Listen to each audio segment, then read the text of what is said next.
and this is a big topic, and this is the word engineering associated. So it is a kind of engineering when new cells, new things is.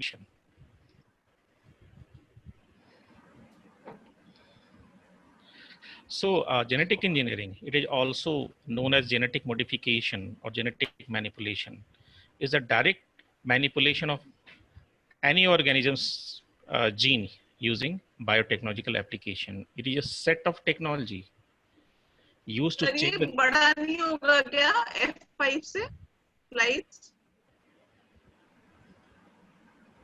Sir F5 कर दीजिए। Ma'am F5 तो कर देते हैं, वो कोई issue नहीं है, लेकिन कई जो एडिशनल चीजें जो रहती हैं वो फिर गायब हो जाती हैं। अच्छा, जैसे कि आगे नहीं होती है screen. So many technologies associated with this genetic engineering. It is used to change the genetic makeup of a cell.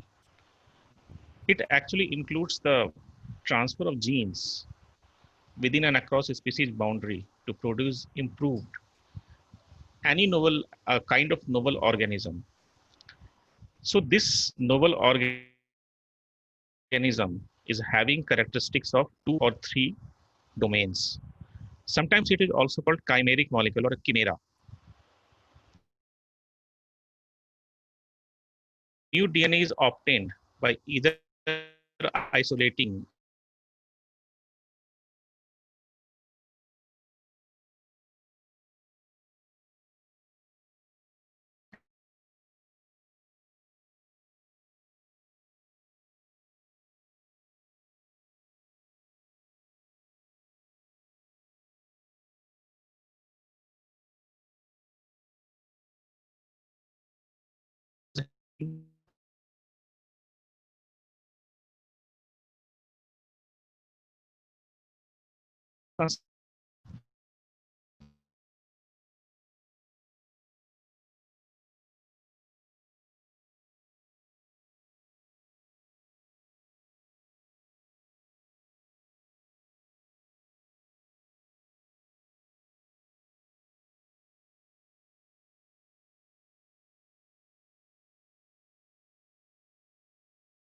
DNA molecule was developed by Paul Berg in 1972 by combining DNA from the monkey virus SV40 with the lambda virus.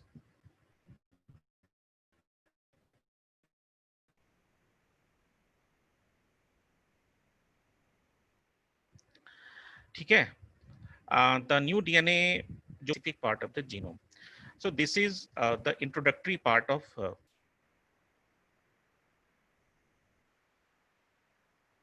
genetic engineering. The terms which is being used for genetic engineering is RDT. जैसे simply हमने बोलते हैं RDT means recombinant DNA technology और genetic engineering. Gene manipulation, gene cloning, genetic modification, new genetics by some of the authors. So these are some terms which is synonymously used with genetic engineering subject. So this is the brief principle. कैसे करते हैं? तो ये ऐसा है कि manipulation and alteration of gene,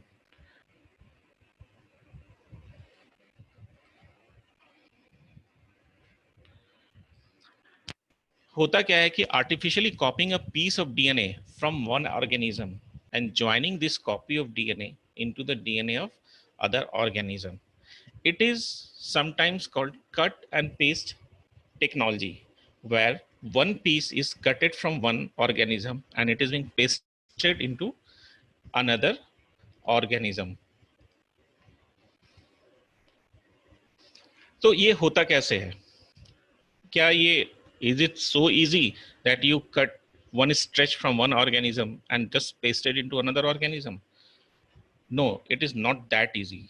You need something to carry that particular segment, and that carrier, that vehicle is called cloning vector. ठीक है?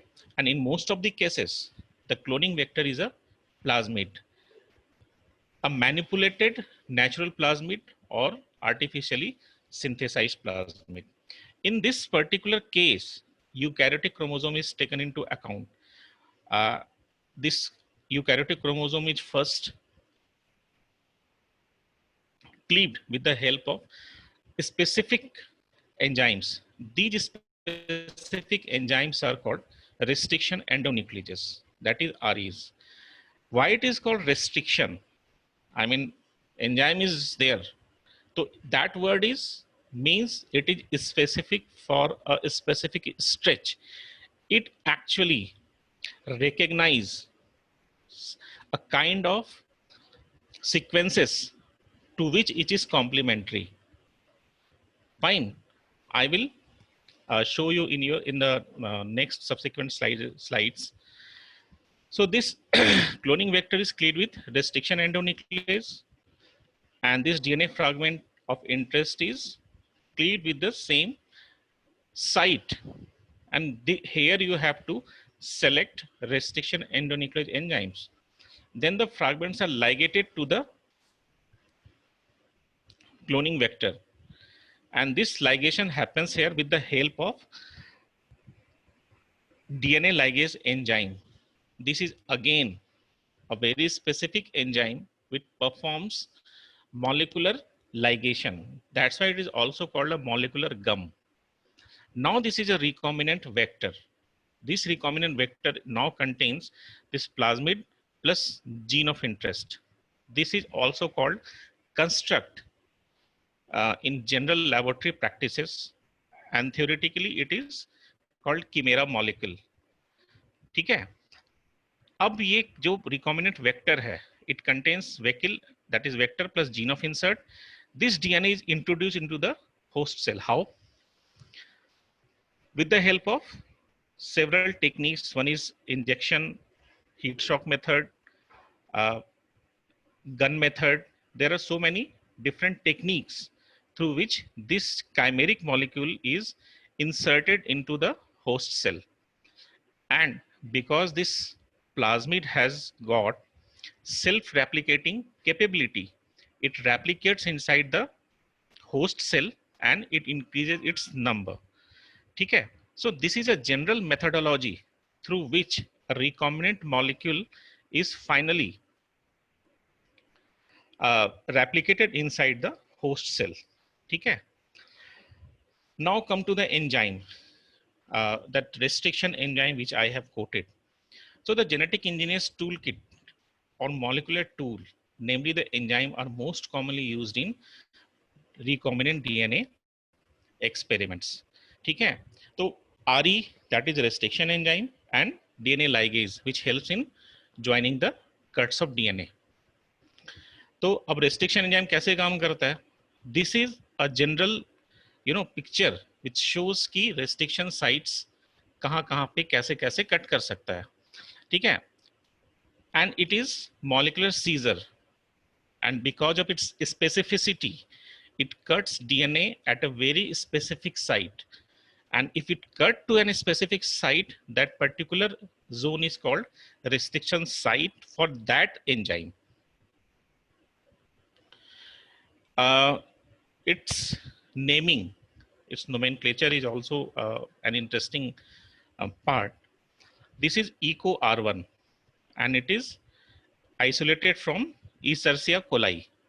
So ECO, Escherichia coli, is R is strain name, and one is, this is the first enzyme, first restriction enzyme which is discovered from E. coli, strain R. If it is EcoR2, it means it is the second enzyme which is discovered from that is Escherichia coli, strain R. This is how the nomenclature of enzyme is being done. If it is HIND3, the first three letters HIN, Haemophilus influenza, D3, D means it is a strain name, and third means it is a third restriction enzyme which is being discovered from Haemophilus influenza. तो ये nomenclature is very specific, आप ऐसे ही करोगे, and the first three letter is also written in italics. only 3 letters. अगर जैसे hind 3 है तो D is not written in italics, only HIN is written in italics. तो ये इस तरह से nomenclature करते हैं इसका, and it creates two kind of ends. The first one is sticky end and second one is blunt end. Sticky, you can see this is how as a sticky end produced, and this is blunt end. Blunt means direct cut. So you can imagine that how a sticky end looks like. It is like this, fine, and blunt end is like this. So sticky end definitely has more, it is more strong than blunt end. ठीक है? And also ligation of a sticky end is more easier than blunt end ligation.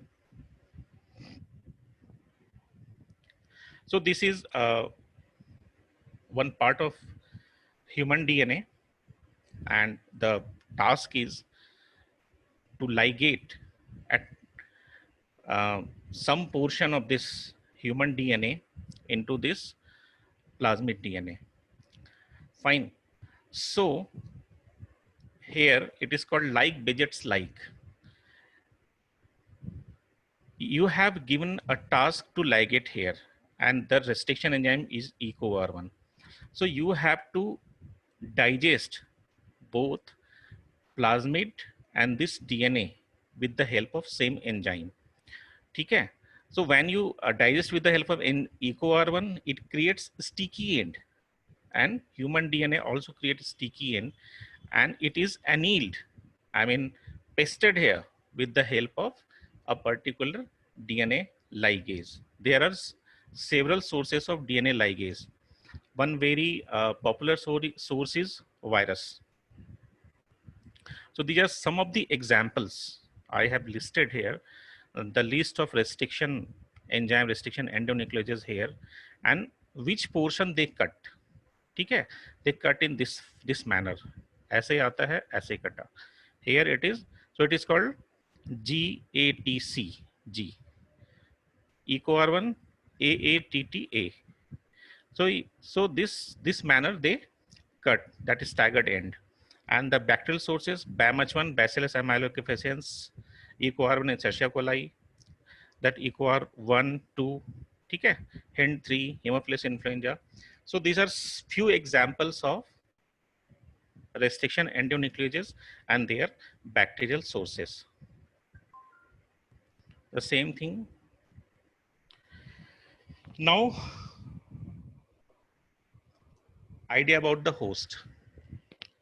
Because once you ligate inside a plasmid or any vehicle, you have to replicate it. And for this replication, this vehicle, this chimeric molecule needs a live thing to replicate, because it has got the self-replicating capacity, but it needs the machinery which is provided by some host cell. So there are several host cell. The host cell is a living system or cell in which the carrier of recombinant DNA molecule or vector can be propagated. One is bacteria, E. coli, Bacillus subtilis, Streptomyces species. These are the bacteria which is being used for as a host cell for that molecule replication. Fungus, Saccharomyces cerevisiae, it is universally used, and it is a very useful tool for this whole process. Aspergillus nidulans in animals, insect cells, oocyte, mammalian cells, and for plant, these are protoplast or intact cells, which are act as a host. Now come to the cloning vector. Without the cloning vector, this whole genetic engineering saga cannot be completed. So what are these vectors? The vectors are the DNA molecule which can carry a foreign DNA fragment to be cloned. ठीक है? They are self-replicating in an appropriate host cell. And the sir mute हो गए हो आप, very pause हो गया। and the नहीं सुनाई तो पड़ रहा है. Important vectors are plasmid, bacteriophage, and cosmids. These are the vectors which are mostly used in any general laboratory practices. And ideal characteristics of a vector, it should be small in size. Why I am telling this? If a vector is bigger, very bigger in size, it is difficult to introduce into a host cell, because host cell also has a limited capacity to take up a foreign DNA.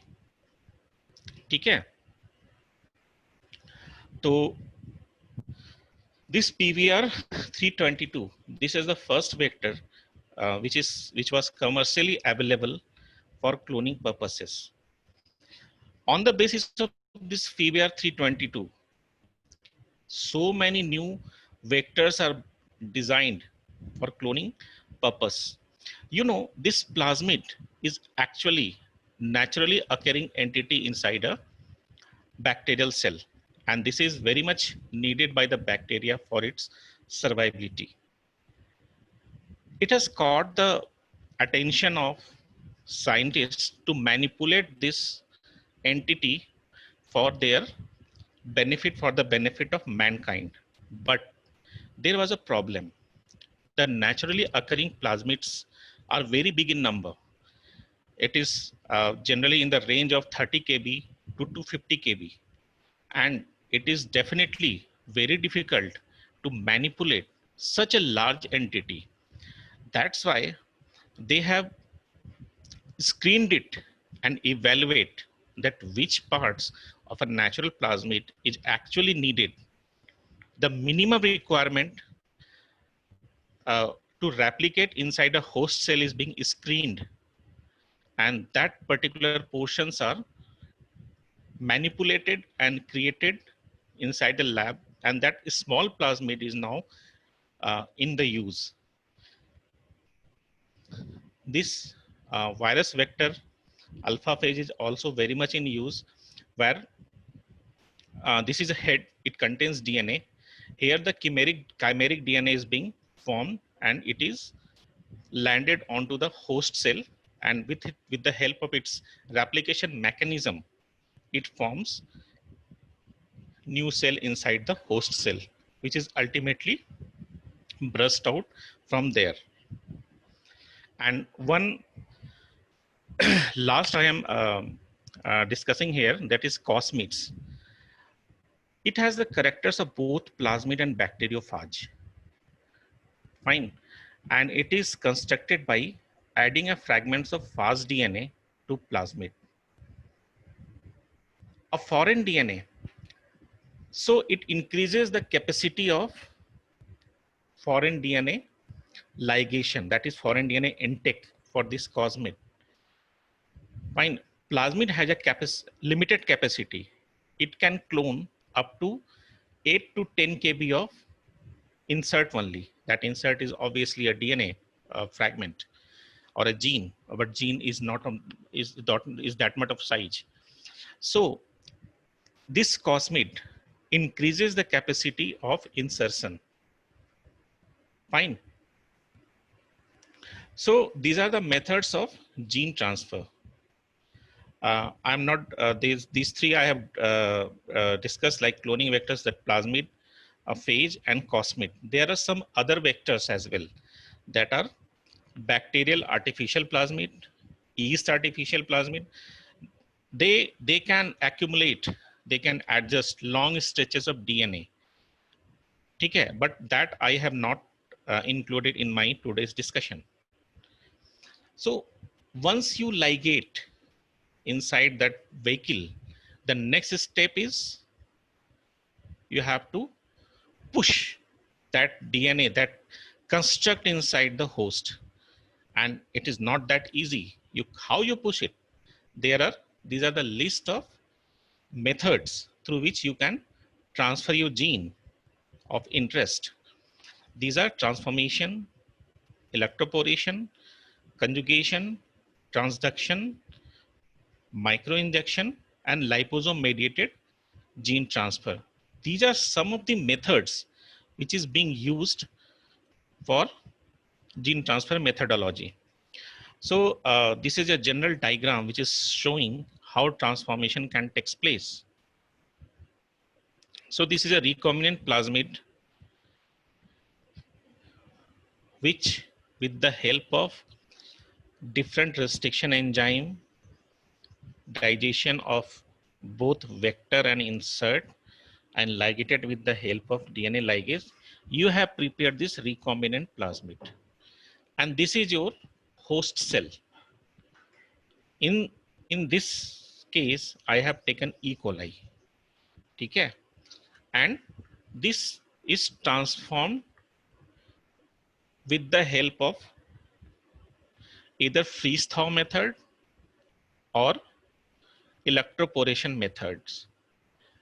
Somehow the outer cell cover of this E. coli allow this recombinant plasmid to come in.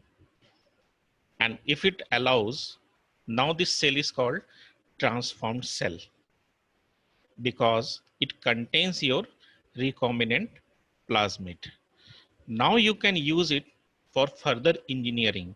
This is the first step for to complete your stated objective. Because once you design this transformed cell, then you can go for further designing of to make transgenic plant or to make transgenic animal or to analyze the function of a particular gene. So whatever the case may be, you can now in a position to check. Electroporation, I have told you the application of high voltage electric field to cell. Actually what happens, the cell wall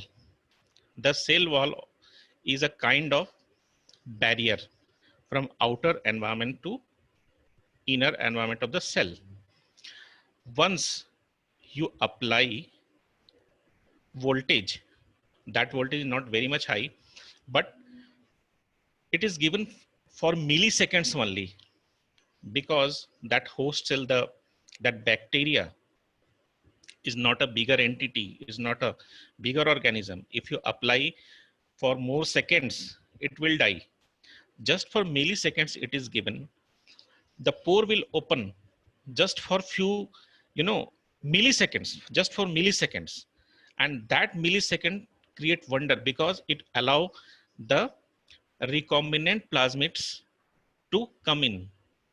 And when this voltage is interrupted, the cell wall again retain its previous position. So this is one of the very good approach to allow recombinant plasmid inside the cell. So this is a picture which is I have taken from one textbook of Tata McGraw-Hill. So these three methods are described here: transformation, conjugation, and transduction. So this transformation is lysis of donor cell released into medium. This is recipient, and this donor DNA is taken by recipient. Two methods I have discussed. We have a small discussion. This conjugation, for conjugation, donor cell and recipient cell. This donor cell contains plasmid, and that plasmid is obviously a recombinant plasmid. Then donor DNA is transferred directly to recipient through a connecting tube. Okay? This is a contact transfer system. Fine. It's a kind of contact transfer system. And this is actually a restricted system for transformation. Fine. And this is transduction. Here, the bacteriophage infects a cell. Okay, it uses the machinery of that cell in which it infects, and after the lysis of the donor cell, the donor cell DNA is packaged in release bacteriophage. Okay? And this donor DNA is transferred when phage article infects recipient cell. Now you got it. Here, they are using the machinery and it contains your gene of interest. Okay? So somehow, this DNA, which is obviously that donor cell, it is packed inside, and if it infects to a new cell, it somehow releases into this recipient cell. Okay? So this is how we can make this kind of arrangement for DNA uptake by recipient cell. This is another one, that is liposome mediated gene transfer. Do you know what is liposome?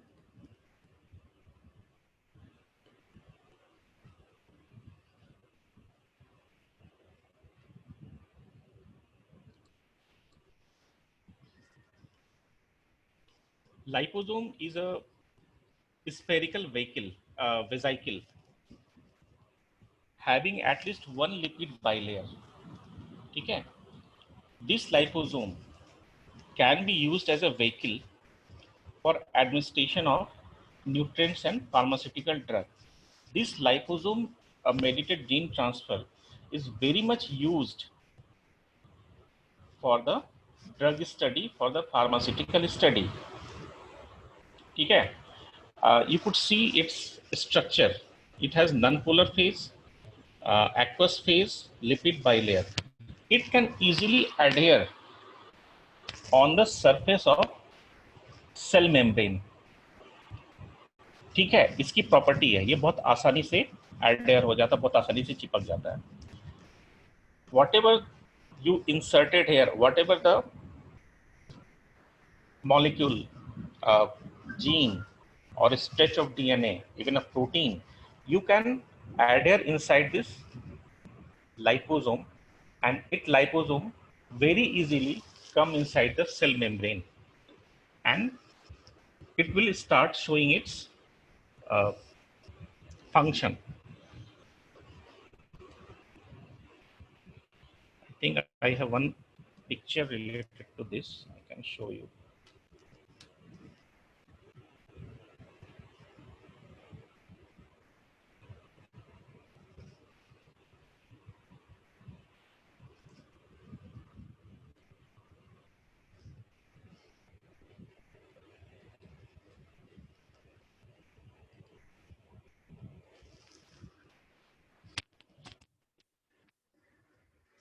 So, ma'am, is this new figure is visible?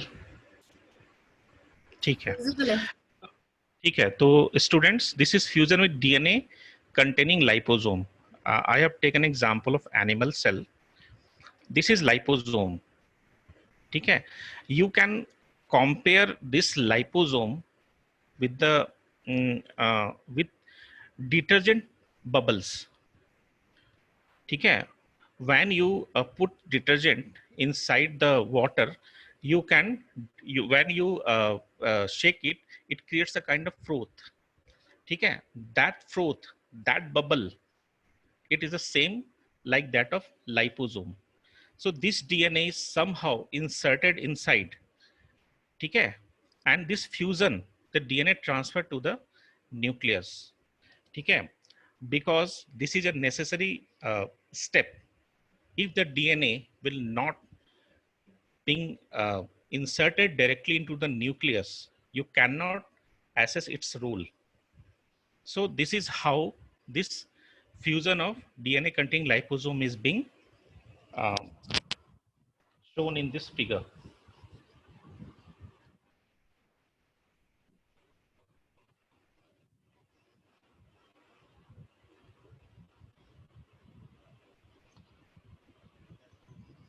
And one more thing I want to share, that liposome, however it is present inside animal cell and in some cases plant cell also, This liposome is also created artificially. Okay, you can create it, I mean, inside the laboratory, and this is lipid vesicle, and here this DNA is encapsulated inside liposome, and it is adhered to the cell, and this cell is grown, and you can see that that foreign gene is expressed. Expression means, I have always say this expression means formation of correct protein. And for direct transfer, there is a called microinjection. This is a technique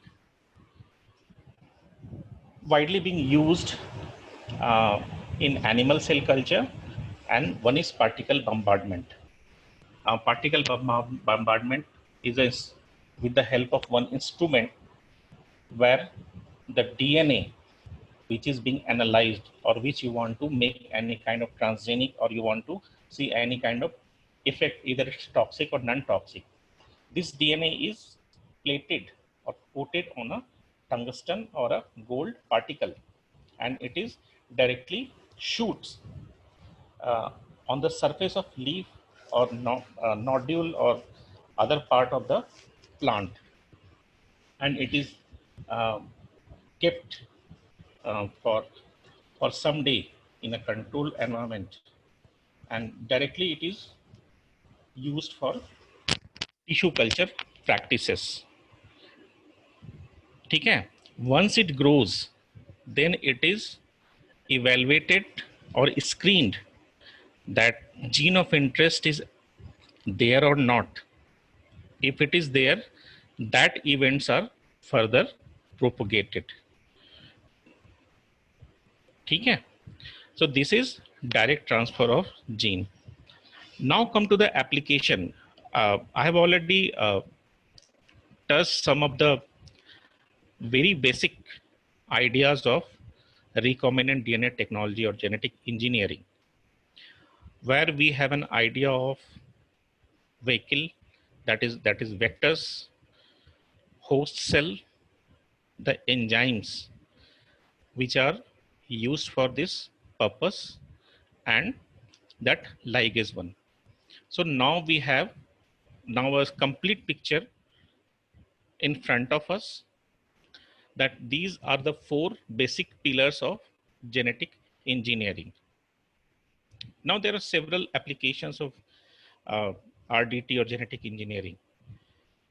Now it is being used for the production of large scale human protein production, human insulin, that is humulin, which is first produced in 1983 or 85, I don't remember, by some companies called Eli Lilly.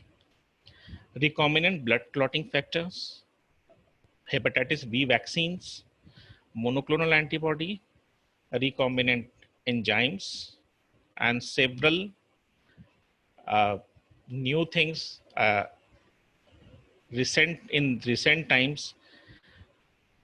Several labs across the globe, they are trying to develop recombinant vaccine against COVID-19. So this is the new task which is been taken up by several government across the globe. So this RDT is also used for gene therapy. Several genetically modified organisms, genetically modified corn, BT cotton, BT brinjal. These are some of the examples of recombinant DNA technology.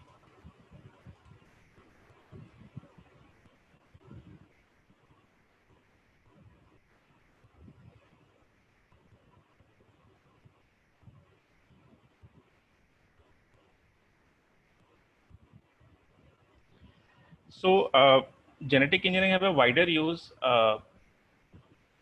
I have covered only some of them. If somebody have any question, they can ask question.